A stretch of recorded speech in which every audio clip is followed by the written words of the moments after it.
Another death connected to the Murdaugh family, and Alex Murdaugh orchestrates an extensive and intricate plot to steal the insurance money from Gloria Satterfield's family. I'm talking about millions of dollars stolen, a deadly fall, and about $4 million stolen by Murdaugh. Oh, what a tangled web we weave. In the last days, another bombshell in the Murdaugh case. Joining me, Jennifer Wood, Fitch News. Jennifer, what's the latest in the Gloria Satterfield case? Right. So Satterfield, the insurance company for that, took Corey Fleming and Alex Murdaugh to federal court. That trial just occurred, and a jury ordered Alex Murdaugh to pay $14.8 million in damages and his co-conspirator over $3 million in damages. And what we're talking about regarding a conspiracy, Gloria Satterfield falls down the steps at Murdaugh's mansion. She dies. Then Murdaugh, and correct me if I'm wrong, Jennifer Wood, Murdaugh approaches Satterfield's family and gets them to hire him to represent them in an insurance claim. Then proceeds to steal the money. Do I have that right, Jennifer? Absolutely right. He stole the money. Joining me is Dr. Kendall Crowns, Chief Medical Examiner, Tarrant County, that's Fort Worth, esteemed lecturer at the Burnett School of Medicine at TCU. Dr. Kendall Crowns, thank you for being with us. Explain to me what happened to Gloria Satterfield. There have been so many theories. She was pushed down the stairs. She tripped over dogs. There was a delay in reporting it. No assistance was made. But you hear son Paul, now dead, and wife Maggie, now dead, on the phone with 911. So what were the injuries? Why did she have to die from a slip and fall, or some have called it a fake and fall? What happened? So what she had was injuries to her head. She had a laceration of her right side of her head. She had a right-sided subdural hemorrhage, which is a hemorrhage on the brain, as well as injuries to the brain itself. And then she had left-sided rib fractures. So there's some comment that she fell or she tripped over a dog or she fell downstairs. The problem with these injuries is a right-sided laceration with a right-sided subdural is often from a blow to the head, and it's not from a fall. Usually what you're seeing is a right-sided laceration with a opposite side subdural. So it's not consistent. And then with the left-sided rib fractures, I mean, if she fell downstairs, there'd be multiple injuries about the skin and body that would show that she was tumbling downstairs, resulting in all these injuries. So the injuries are inconsistent with the story that's provided. Wow, when you put it like that, it makes the fall seem very, very nefarious, doesn't it, Doctor? Guys, joining me in addition to medical examiner, not just medical examiner, chief medical examiner, Dr. Kendall Crowns, is a very special guest joining us, Blanca Simpson, the Murdaugh's former housekeeper and friend of Gloria Satterfield. Blanca, what was your reaction when you learned Gloria had fallen down those steep steps and died? It was heartbreaking. She was a very nice lady. She would do anything for you. And you two were fairly close, weren't you? Yes, while we were there, she would tell me about her children, um, her life. She loved working for Maggie and Alec. Blanca, I want to ask you about the days that preceded Maggie and Paul's murder. A few months before the murder, I believe Maggie told you about a lawsuit that was demanding around $30 million. Now, that lawsuit, of course, was the death of a 19-year-old girl, Mallory Beach, who was in a boat with Paul driving drunk, horribly drunk. Maggie was worried about that money, wasn't she? She was worried about the money, and Alec knew it. because when the first time she ever mentioned, they ever mentioned it, it kind of hushed up right there at the counter in the kitchen. And then after that, that's when I came in that morning, probably a couple of days later, and I guess they had discussed it. I'm not sure. But that's when I came in and she said, I got to tell you something. And that's when we went in there and she finished telling me everything else, that where were they going to get that money? They didn't have that kind of money. And she just couldn't understand what was going on. And it wasn't that she was trying to be, that she was trying to cover up anything. Listening to her, she really did not know what the total extent of the lawsuit. She didn't know. She knew bits and pieces, but she didn't know exactly what was going on. But she was crying and upset and told you confidentially that there was a multi-million-dollar lawsuit against the Murdaugh family because of that boat crash and that they didn't have that kind of money. That's correct. Alec didn't like any crying. I remember her telling me that. If he ever says anything and you feel bad or he makes you feel bad, just don't let him see you cry. So I believe that's why we went in that room, even though he was there at the house, but he was all the way on the other side. And when we went in there, she could express herself. No judgment. I had no reason to judge her. I just listened to her. So Maggie would have to walk off in another room and shut the door so Murdaugh would not see her cry? Yeah, she didn't cry in front of him. That was just one thing. Even if sometimes he would say something, we just you just don't cry in front of him. He didn't like that. It didn't, it wasn't going to affect how he felt or whatever the situation was. So that was from the very beginning. I remember when I first started working there, when Gloria was still there. Even Gloria made that comment to me What comment? about if he says anything that might hurt your feelings, don't let him see you cry. What was Murdaugh like to work for? He was good to me. I never had an incident. I know there's people that want me to speak badly about him or say things, as far as when I worked there. He was always very nice to me. Anything that I needed. Blanca, Yes.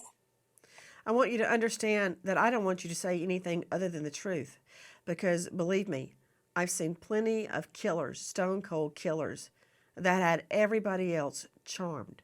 So I'm not surprised at all. I mean, how do you think he got all those bank loans for millions and millions of dollars? He charmed the bank into thinking that he could pay it all off. He charmed all of his clients and stole their money. I agree. Even clients that were quadriplegics. So I would not expect anything different because he needed you. He needed you to see him in a certain way.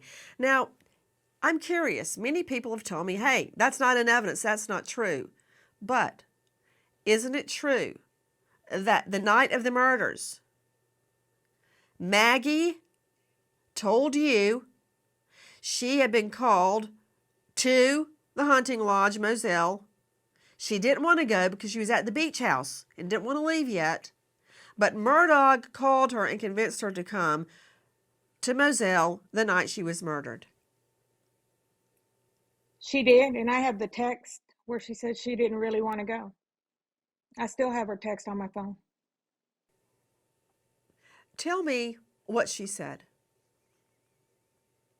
She had workers she still had workers out there at the beach house. And she felt that she needed to just complete all the finishing touches in, that were, there was still some little projects that had to be completed at Edisto. And she just wanted to be there. She was very, like I said in my testimony, she was very detail oriented. It had to be, perfect in her eyes. And That's one of the reasons she wanted to be there. She knew that I had Moselle, and if anything came up, I was at Moselle, and she felt comfortable. So I handled pretty much, Moselle, whatever came up, whatever needed to be done. I took care of Moselle, and she felt comfortable staying at Edisto, and we just used to talk. And if she needed for me to take care of anything, she would just give me a call or text me. But that on June the 7th, she texted me that Alex wanted her to come home, and Paul as well. And and that was I meant what I said. She was hesitant to come to Moselle. She didn't want to come to Moselle, despite the fact that yes, she did love Mr. Randolph. Mr. Randolph was really good to her, but And she that felt, would have been the need. Alex Murdaugh's father is Mr. Randolph. Yes. I'm thinking about this call, the text from Maggie. At that time, Miss Simpson, did you have any reason to suspect Alex Murdaugh? No. Alex Murdaugh, double killer, convicted lawyer, gets a new trial? Is that where we're headed? According to Vegas odds, yes.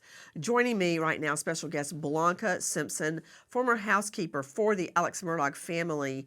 Blanca, another critical point regarding your perspective is that the night of the murders, just before Paul and Maggie were shot dead, you were actually at the home at Maggie's request, and you made supper, right? Yes, I did. Yes, I did. And then the next morning, you got a phone call from Alex Murdaugh. What happened? Alex called me as I was getting my husband ready to go to work that morning, and I was getting ready as well to go out to Moselle, and that's when he tells me they're gone, B. They're gone. And like I said in my testimony, I was like, did she go back to Edisto? She said, no, B, they're dead. And I can still hear him repeatedly saying that in my head, they're dead. And What was it's his demeanor? How did he sound? he was jittery, crying, having small episodes of crying. You could tell he sounded distraught. Um, I was in shock, to tell you the truth. Blanca, he asked you to come clean the house up. I know you found pots of leftovers in the kitchen, but you've also noticed something very odd about Maggie's pajamas. What? Her pajamas were in the middle of the doorway going into the laundry room, which is usually the first place that I went when I got there. I used to drop off my keys in there and my phone, um, go straight in the laundry room. That morning when I walked through, I left all the lights off. I um, I just walked in, and it was just a cold, eerie um, feeling that went through me. And it was just a thought that, oh my God, I still could not grasp the concept that I was never going to see them again. And, I was never Blanca, gonna. when you're talking about her pajamas being laid out neatly in a doorway, they also had with them underwear. Were they laid out? What were they, on the floor, or were they on a hanger? Where were they? They were on the floor. They were When on you the say laid floor, out neatly, what do you mean? um, laid out flat, neatly. One on you. It was like the pants were spread out, laid out. Then you had the underwear, and then um, her pajama top stretched out on top neatly. They weren't Maggie folded. would They were never have done that. actually, Plus, she didn't wear underwear to bed, right? that is correct. She didn't do that. I stand by that. So She did not somebody do that. laid That was not those her. out.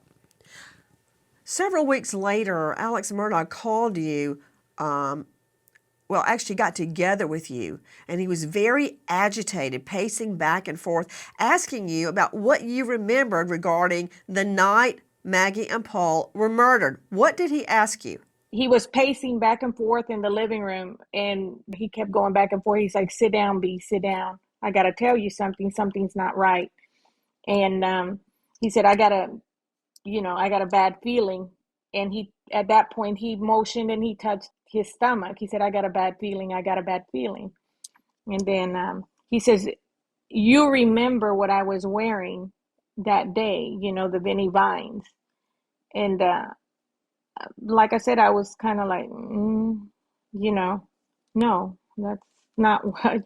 And I understand that people have said, well, Vinnie Vines also makes, the fit. I should have described it better on the stand when I said, no, you weren't wearing a Vinnie Vines. Vinnie Vines also makes the fishing What style was he shirt. wearing? He was wearing a seafoamy green polo shirt when he left that house. Wow, you've got a It was good memory. So, Jennifer Wood joining me, Director of Research Fits News, that's critical. Because in these video that the video we're showing right now, when the cops get there, he is wearing a Vinnie Vines t-shirt that he was trying to convince Blanca to say he was wearing when she talked to him. Why is that so critical, Jennifer? It's just another series. It's another lie in his web of lies. I mean, why ask her to verify something that wasn't true? And in my mind, more importantly, Chris McDonough, homicide detective, why did he change clothes before police arrived? And what happened to the seafoam colored shirt Blanca remembers him wearing? Think it might have had a little bit of blood spatter on it? Yeah, exactly, Nancy. Blood transfer. And remember the first question the cops asked him when they got on the scene? They started asking him about the firearm, and he shifted that conversation immediately to the boat wreck. He's classic. This guy's classic. We wait as justice unfolds in the Alex Murdaugh double murder case.